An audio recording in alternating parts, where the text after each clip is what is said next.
So James Tallarico has come out and said that God is non-binary and everyone is losing their ever-loving minds.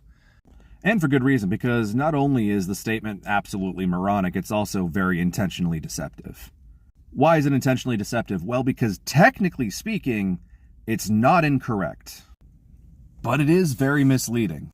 See, this is something that the modern left and progressive Christians love to do. They love to take God and try to put him in their box. They try to take what is divine, what is not completely knowable, and try to pin it into an area where they can understand and make it relatable. When James Tallarico is saying God is non-binary, he is not saying that, hey, in Scripture, while God is primarily referred to as male, God actually transcends our understanding of gender. What he's actually saying is God is non-binary in the same way that someone of the LGBT community is non-binary. So therefore, God must be LGBTQ affirming, and all of these Christians out here saying that, oh, you can't be LGBT or LGBT is a sin, well, they're just not really paying attention to Scripture.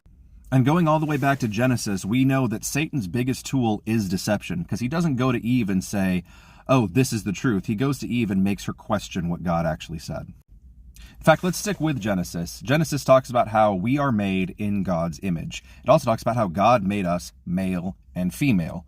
Now, what James Tallarico is attempting to do here by saying that God is non-binary is he's saying like, oh, well, God is non-binary and we are made in God's image, therefore we can be non-binary.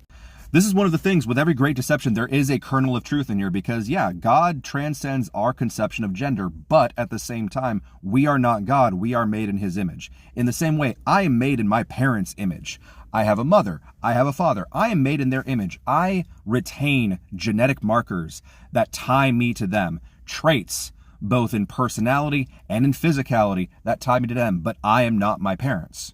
Simply put, we are made in God's image, but we are not God. Every time we try to do this, every time someone tries to say, oh, well, God transcends gender and we're made in God's image, therefore we don't have a gender either. We can transition. We can be non-binary. We can do all of this. No, because we aren't God. And this again goes back to Genesis with one of the earliest deceptions where Satan tells Eve, hey, eat the apple because if you do, you'll be like God. So, long story short, don't believe this bullshit. Don't believe this con artist. He's a wolf in sheep's clothing. God bless. Love you all. Christ is king.